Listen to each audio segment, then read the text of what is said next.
The smell of roast beef wafted through the air, but it only made my stomach churn. I gripped the edge of the mahogany dining table, trying to steady myself as another wave of nausea hit. Jack, my husband, sat beside me, oblivious to my discomfort as he chatted with his father about the latest football game. "Emily, dear, aren't you going to eat?" Linda's shrill voice cut through the din. My mother-in-law's piercing gaze bore into me from across the table. I spent hours preparing this meal. I forced a weak smile. "It looks delicious, Linda. I'm just not feeling well." Linda's eyes narrowed. "Morning sickness again?" "Honestly, Emily, you're barely showing. I worked full-time when I was pregnant with Jack, and I never complained once." I bit my tongue, fighting back the urge to remind her that every pregnancy was different. Instead, I reached for my water glass, hoping the cool liquid would settle my stomach. Jack finally seemed to notice my distress. He placed a hand on my arm, but his touch felt more perfunctory than comforting. "You okay, hon?" Before I could answer, Linda interjected. "Oh, she's fine, Jack. Just being dramatic as usual." I clenched my jaw, willing myself not to cry. How had it come to this? When Jack and I first got married, he was my rock, my protector. Now he sat silently as his mother belittled me week after week. "So, Emily," Howard, my father-in-law, spoke up, his kind eyes meeting mine. "How's work going? Still enjoying that new project?" Grateful for the change of subject, I launched into a description of my latest marketing campaign. As I spoke, I felt some of the tension leave my body. At least someone at this table seemed genuinely interested in my life. Halfway through my explanation, Linda interrupted. "That's all very nice, dear, but don't you think it's time you started focusing on preparing for the baby? You can't possibly plan to keep working once the little one arrives." I froze, my words dying in my throat. Jack shifted uncomfortably beside me, but remained silent. "Actually," I said, finding my voice, "I do plan to return to work after my maternity leave. Jack and I discussed it, and we both agree it's the best decision for our family." Linda's face turned an alarming shade of red. "Jack, you can't possibly agree with this nonsense. A child needs its mother at home." I turned to my husband, silently pleading for his support. He cleared his throat, avoiding my gaze. "Well, Mom, times have changed. Lots of women work these days." It wasn't exactly a ringing endorsement, but it was something. I squeezed Jack's hand under the table, hoping to convey my gratitude. Linda, however, wasn't finished. "I see, so you're planning to let strangers raise your child while you gallivant off to the office? How selfish can you be, Emily?" The room started to spin. I gripped the edge of the table harder, my knuckles turning white. "Excuse me," I mumbled, pushing back my chair. "I need some air." As I stood, a sharp pain ripped through my abdomen. I gasped, doubling over. "Emily?" Jack's voice sounded far away. "What's wrong?" I tried to answer, but another wave of pain hit, stealing my breath. The last thing I heard before the world went black was Linda's exasperated sigh. "Oh, for heaven's sake, now she's fainting? Really, Emily, this is getting ridiculous." Then everything faded to darkness, and I crumpled to the floor. I woke up in a hospital bed, the sterile smell of disinfectant filling my nostrils. Jack sat in a chair beside me, his head in his hands. When he looked up, I saw the worry etched on his face, a glimpse of the man I fell in love with years ago. "Emily, thank God you're awake," he said, reaching for my hand. "The doctor said you were severely dehydrated. Why didn't you tell me how bad it was?" I almost laughed. "I've been trying to tell you for weeks, Jack. You just haven't been listening." His face fell, and for a moment I saw guilt flash in his eyes. But then he straightened, his jaw set. "Mom said you were just being dramatic. I didn't think." "You didn't think," I cut him off, my voice sharp. "That's the problem, Jack. You never think when it comes to your mother." As if summoned by her name, Linda burst into the room, Howard trailing behind her. "Oh, Emily," she exclaimed, her voice dripping with false concern. "We were so worried. How could you let yourself get into such a state?" I closed my eyes, willing myself to stay calm. When I opened them, I locked gazes with Howard, silently pleading for help. He cleared his throat. "Linda, maybe we should give Emily some space to rest." "Nonsense," Linda snapped. "She's had plenty of rest. Now, Emily, dear, when can we expect you back at our weekly dinners? You know how important family time is." I felt something snap inside me. All the frustration, all the hurt of the past few months came bubbling to the surface. "Family time?" I repeated, my voice low and dangerous. Is that what you call it when you spend every Sunday belittling me and undermining my decisions? The room fell silent. Jack shifted uncomfortably in his chair, while Linda's mouth opened and closed like a fish out of water. Now, Emily, Jack started, but I cut him off with a glare. No, Jack. I'm done pretending everything's okay. I turned back to Linda. From the moment Jack and I started dating, you've made it clear you don't think I'm good enough for your precious son.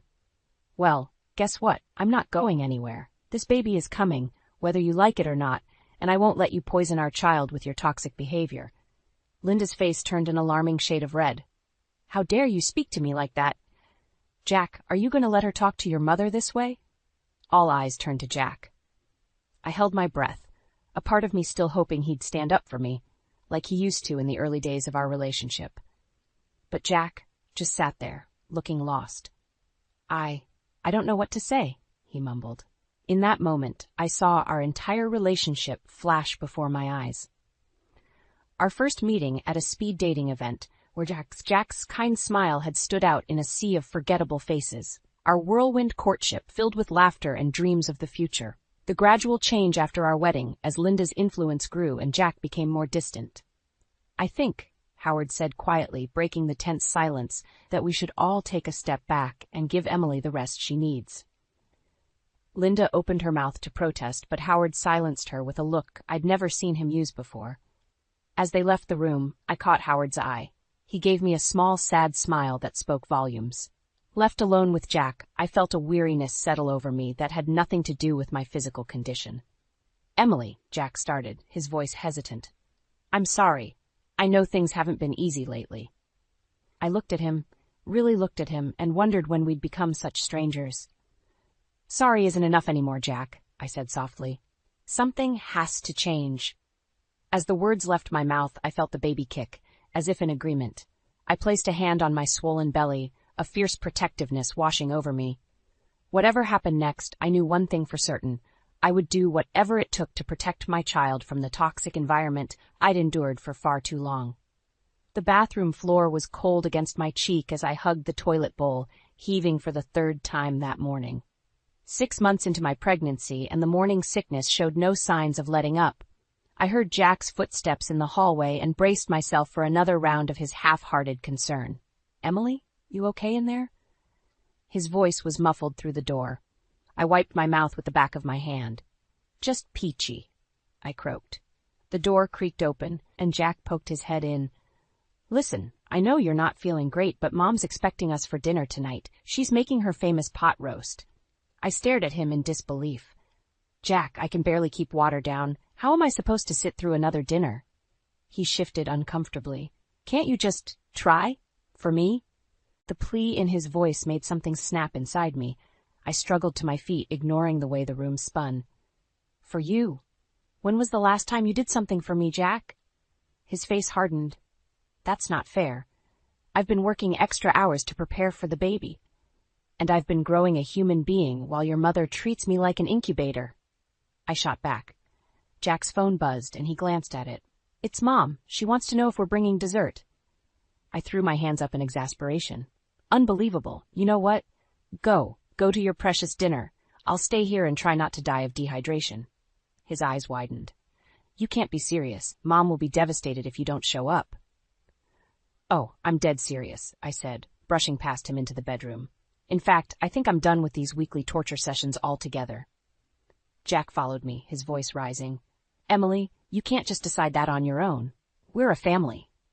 I whirled to face him. Are we? Because lately, it feels like I'm just an afterthought in your perfect mother-son dynamic. He flinched as if I'd slapped him. For a moment I saw a flicker of the old Jack, the one who used to stand up for me, who put our relationship first. But then his jaw set, and I knew what was coming. Fine, he said coldly. I'll tell Mom you're not feeling well. Again. As he stormed out, I sank onto the bed, one hand resting on my swollen belly. Don't worry, little one, I whispered. Mommy's going to figure this out. Hours later, I was jolted awake by the sound of the front door slamming. Jack's heavy footsteps approached the bedroom, and I steeled myself for another argument. But when he entered, the anger on his face was mixed with something else. Worry? Emily, he said, his voice strained. Mom thinks... She thinks maybe you're faking how sick you are, to avoid her. I sat up slowly, my head spinning. Excuse me? Jack ran a hand through his hair. She says her friend's daughter had an easy pregnancy and that you're just being dramatic, and she thinks maybe you're not cut out for motherhood if you can't handle this. The room seemed to tilt on its axis. I'd known Linda didn't like me, but this was a new low. And what do you think, Jack? I asked, my voice dangerously quiet. He wouldn't meet my eyes. I don't know what to think anymore. In that moment, something crystallized inside me. I thought of all the nights I'd cried myself to sleep, all the times I'd bitten my tongue to keep the peace. I thought of the baby growing inside me, innocent and unaware of the storm brewing around it. I think, I said slowly, that it's time I started putting myself and our child first. Jack's head snapped up. What does that mean? I met his gaze steadily. It means I'm done compromising my health and happiness for people who clearly don't value either. Your mother and you, Jack. You've made your priorities clear. Now it's time I made mine clear, too. As the words left my mouth, I felt a weight from my shoulders. Whatever came next, I knew I was making the right choice, for myself and for my baby. I stood in Linda's kitchen, my hands shaking as I chopped vegetables for yet another family dinner. At 8 months pregnant, my body ached, and waves of nausea still plagued me. But here I was, playing the dutiful daughter-in-law, because Jack had begged me to give his mother one more chance. Emily, dear, Linda's saccharine voice grated on my nerves. Don't forget to dice those carrots finely. You know how Jack likes them. I gritted my teeth, fighting the urge to throw the knife across the room. Of course, Linda, I managed to say. Jack and Howard's voices drifted in from the living room, discussing some football game. I longed to be anywhere but here, trapped in this suffocating house with people who seemed oblivious to my discomfort. Suddenly, a sharp pain ripped through my abdomen. I gasped, dropping the knife with a clatter. Linda whirled around, her eyes narrowing. Oh, for heaven's sake, Emily, don't be so dramatic. It's just a little kitchen work. I clutched the counter, trying to steady myself. Linda, I think something's wrong. She rolled her eyes. Nonsense, you're barely 8 months along. Stop trying to get out of cooking dinner. Another wave of pain hit, more intense than the first. I felt a warm gush between my legs and looked down in horror to see a puddle forming at my feet. My water broke, I whispered, panic rising in my throat. Linda's face contorted with disbelief and annoyance. Impossible. You're faking this, aren't you, just to avoid your responsibilities? I couldn't believe what I was hearing. Even now, faced with irrefutable evidence, she was accusing me of lying. Jack! I called out, my voice strained. Jack, please! He appeared in the doorway, looking confused. What's going on? Your wife is putting on quite a performance, Linda said, her voice dripping with disdain. Anything to get out of family dinner, it seems. I stared at Jack, silently pleading with him to see the truth. But his eyes darted between me and his mother, uncertainty written all over his face. Jack, I gasped, another contraction hitting. The baby's coming. We need to go to the hospital. Now. He hesitated, and in that moment I saw our entire future crumble. How could he doubt me at a time like this? Son? Howard's voice cut through the tension as he entered the kitchen. Your wife needs you. Let's get her to the hospital. Thank God for Howard. He was already grabbing my hospital bag and car keys while Jack still stood frozen. This is ridiculous, Linda huffed. She's clearly faking. Jack, don't let her manipulate you like this. I watched as Jack's face hardened and he turned to his mother. Mom, I'm sure Emily wouldn't, but I didn't hear the rest. A contraction so powerful it brought me to my knees, cut off all other sensations. Through the haze of pain, I heard Howard's urgent voice calling 911. As I knelt on Linda's pristine kitchen floor, amniotic fluid pooling around me, I made a decision. No matter what happened next, I would never again put myself in a position where my well-being, and now my child's, came second to anyone else's comfort or convenience. Emily, Howard's gentle voice broke through my thoughts. The ambulance is on its way. Just breathe, okay? I nodded, grateful for his calm presence. Jack knelt beside me, finally snapping out of his daze. Em, I'm so sorry. I should have. Not now, Jack. I cut him off, another contraction building. We'll talk about this later. As the sound of sirens approached, I locked eyes with Linda, who still stood watching with a mixture of disbelief and annoyance. In that moment, I silently vowed that this would be the last time I ever set foot in her house. The paramedics burst in, and as they lifted me onto the stretcher, I felt a strange sense of calm wash over me. Whatever happened next, I knew one thing for certain. My baby and I deserved better than this. And I was finally ready to fight for it. The hospital room was a blur of beeping machines and urgent voices. I gripped the sides of the bed, pain tearing through me as another contraction hit. Howard stood by my side, his steady presence a stark contrast to Jack's nervous pacing. "Where's the doctor?" Jack demanded, his voice tinged with panic. "She's not supposed to be this early." I wanted to scream at him to remind him that I'd been telling him for weeks something wasn't right, but another wave of pain stole my breath, leaving me gasping.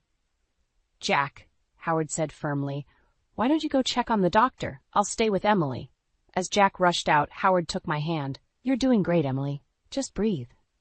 I nodded gratefully, squeezing his hand as another contraction built. "Howard," I managed between breaths, "thank you for believing me, for helping." His eyes softened with a mix of kindness and regret. "I'm sorry I didn't step in sooner. I should have seen how Linda and Jack were treating you." Before I could respond, the door burst open. Linda swept in, her face a mask of indignation. "Emily, how could you do this to us? You've ruined our family dinner." I stared at her in disbelief. Even now, with me in labor, all she cared about was her precious dinner? Howard's face hardened. "Linda, that's enough. Emily needs calm and support right now." Linda opened her mouth to argue, but just then, Jack returned with the doctor. The next few hours passed in a haze of pain, fear, and determination. Through it all, I was acutely aware of Jack's hesitation, how he looked to his mother for guidance instead of focusing on me. Finally, with one last push, our daughter entered the world. The sound of her first cry filled the room, and for a moment, everything else faded away. The doctor placed her on my chest, and I felt a love so fierce it took my breath away. "Hello, Lily," I whispered, tears streaming down my face. "I'm your mom." As the nurses took Lily to clean her up, I became aware of the tension in the room. Linda stood in the corner, her lips pursed in disapproval. Jack hovered uncertainly between us, looking lost. "Well," Linda said, breaking the silence, "I suppose we should be grateful she's healthy, even if she is premature. Really, Emily, couldn't you have held on for a few more weeks?" I felt something snap inside me. All the hurt, frustration, and anger I'd been holding back for months came rushing to the surface. "Get out," I said, my voice low and dangerous. Linda blinked, taken aback. "Excuse me?" I said, "Get out," I repeated, louder this time. "I want you out of this room, out of my life, and out of my daughter's life." Jack stepped forward, his face pale. "Emily, you don't mean that. She's Lily's grandmother." I turned to him, seeing him clearly for the first time in months. "And what kind of father are you going to be, Jack? Will you stand by and let her treat our daughter the way she's treated me?" He flinched, guilt flashing across his face. But before he could respond, Howard spoke up. "I think it's best if we give Emily some space. Linda, Jack, let's go." As they filed out, Howard paused at the door. "Emily, if you need anything at all, I'm here." I nodded, grateful for his support. As the door closed behind them, I was left alone with my thoughts and the soft sounds of Lily's breathing from the nearby bassinet. In that quiet moment, holding my newborn daughter and reflecting on the events that led us here, I made a decision. No matter what it took, I would protect Lily from the toxic environment I'd endured, even if it meant walking away from my marriage, from the life I thought I wanted. I looked down at Lily's peaceful face, feeling a surge of strength and determination.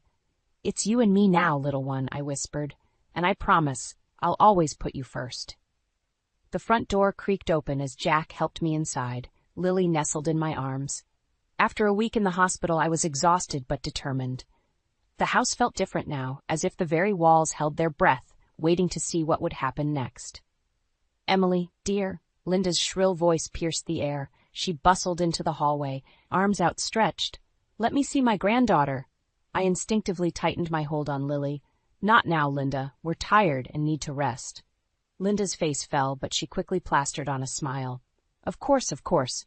I've prepared a wonderful welcome-home dinner. Jack, why don't you take the baby while Emily freshens up?" Before I could protest, Jack reached for Lily. Come on, Em. Mom's just trying to help. I felt a surge of panic as Jack took our daughter. Jack, please, I'd rather keep her with me. Linda tutted.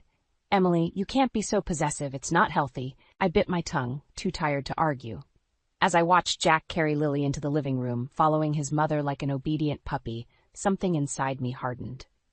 In our bedroom, I found a stack of parenting books on the nightstand, all chosen by Linda, no doubt.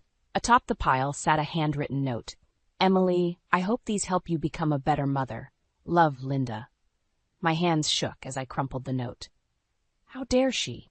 After everything that had happened, she still thought she knew best. I heard Lily's cry from downstairs, followed by Linda's voice. Oh, Jack, let me show you how to hold her properly. Emily clearly hasn't figured it out yet. That was the last straw. I marched downstairs, my exhaustion replaced by a fierce determination. In the living room, I found Linda cradling Lily while Jack hovered nervously.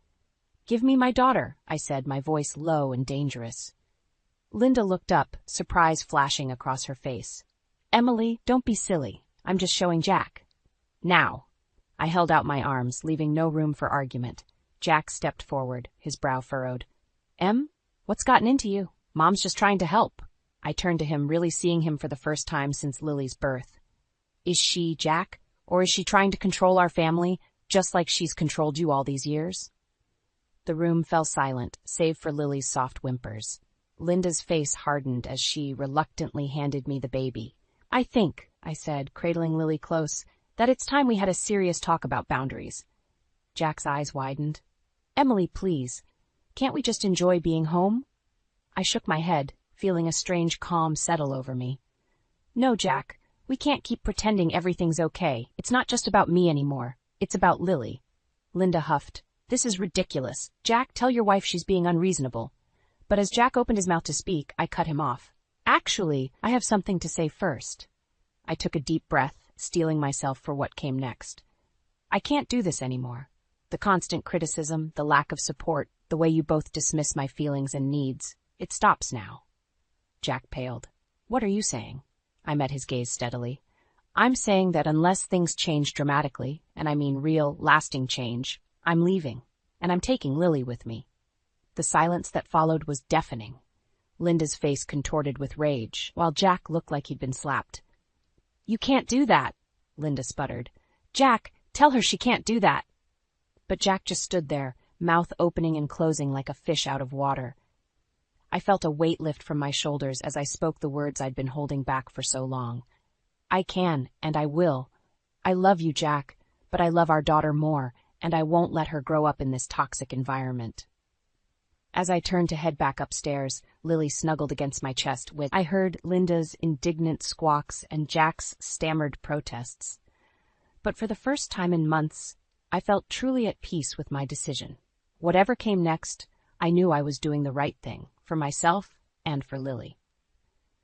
The tension in the house was unbearable. It had been 3 days since I'd threatened to leave, and Jack had been walking on eggshells around me. Linda, on the other hand, had doubled down on her efforts to control everything. I was in the nursery, rocking Lily to sleep when I heard raised voices from downstairs. Curious, I gently placed Lily in her crib and crept to the top of the stairs. This is all your fault, Jack. Linda's shrill voice carried up the stairwell. If you just put your foot down with that woman... That woman is my wife, Mom, Jack interrupted, his voice uncharacteristically firm. And Lily's mother. I held my breath, hardly daring to hope that Jack was finally standing up to Linda. Oh, please, Linda scoffed. She's manipulating you. Can't you see that? First with this ridiculous pregnancy, and now threatening to take your child away. My blood boiled at her words. How dare she dismiss everything I'd been through? Actually, a new voice joined the fray, Howard's. I think Emily's been more than patient with both of you. I inched down a few steps, straining to hear better. Howard, Linda gasped. How can you say that? We've done nothing but try to help. Help? Howard's voice was thick with disgust.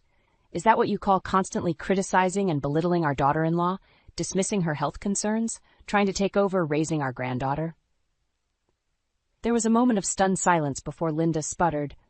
I was just trying to guide them. They're so young, they don't know what they're doing. They're adults, Linda, Howard said firmly. Capable adults who don't need you micromanaging their lives. I heard footsteps and then Howard's voice again, closer this time. Jack, son, I owe you an apology. I should have stepped in sooner, should have seen how your mother's behavior was affecting your marriage. Dad, Jack started, but Howard cut him off. No, let me finish. I've stood by for too long watching your mother steamroll over everyone's feelings. Well, not anymore. There was a rustling of paper, and then Linda's shocked gasp. Howard, what is this? Divorce papers, Linda, Howard said calmly. I can't be part of this toxic dynamic anymore, and if you have any hope of salvaging your relationship with your son and granddaughter, I suggest you take a long, hard look at your behavior. My heart raced as I processed what I'd just heard. Howard was leaving Linda, and he was on my side. Suddenly, a piercing wail cut through the tension. Lily had woken up. I rushed back to the nursery, scooping her into my arms just as I heard footsteps on the stairs. Jack appeared in the doorway, his face a mix of emotions. He said softly. Can we talk? I nodded, not trusting my voice. He crossed the room, gently touching Lily's cheek before meeting my eyes. I heard everything, I whispered. Jack's shoulders sagged. I'm so sorry, Emily, for everything. I've been a coward, letting my mother run our lives, but I don't want to lose you or Lily. I wanted to believe him, but after months of disappointment, I hesitated. Jack, But before I could finish, Linda burst into the room, her face red with fury. This is all your fault, she shrieked, pointing at me. You've turned my family against me. Jack stepped between us, shielding Lily and me. That's enough, Mom. You need to leave, now. Linda's eyes widened in disbelief. Jack! You can't mean that. I do, he said firmly. Emily and Lily are my family now, and if you can't respect that, you have no place in our lives. As Linda stormed out, sobbing dramatically, I felt a glimmer of hope. Maybe, just maybe, there was a chance for us after all. But as I looked down at Lily, peaceful in my arms, I knew the hardest decision was still to come. Could I trust Jack to maintain this newfound backbone? Or was it time to make a clean break and start a new life with my daughter? With my heart pounding and Lily's warm weight in my arms, I realized the moment of truth had arrived. Whatever I decided next would shape not just my future but Lily's as well. The weight of that responsibility was overwhelming, but I knew I had to be strong, for both of us. 6 months had passed since that fateful night when everything changed. I sat on a park bench, watching Lily toddle across the grass, her chubby legs still unsteady but her determination unwavering. Just like her mother, I thought with a smile. She's getting so big, a familiar voice said. I looked up to see Howard approaching, a wistful smile on his face. She is, I agreed, patting the bench beside me. How are you doing, Howard? He sighed as he sat down. The divorce is final. Linda, well, she's not taking it well, but I don't regret my decision. I nodded, understanding all too well. My own divorce from Jack had been finalized just a month ago. It hadn't been easy, but I knew it was the right choice for Lily and me. Have you heard from Jack? Howard asked hesitantly. I shook my head. Not since the court hearing. I think he's still trying to figure things out. As if on cue, my phone buzzed with a text. It was Jack, asking if he could see Lily this weekend. I showed Howard the message, my heart conflicted. What are you going to do? He asked gently. I watched Lily laugh as she chased a butterfly, her joy infectious. I don't know, I admitted. Part of me wants to protect her from everything, but she deserves to know her father. Howard nodded thoughtfully.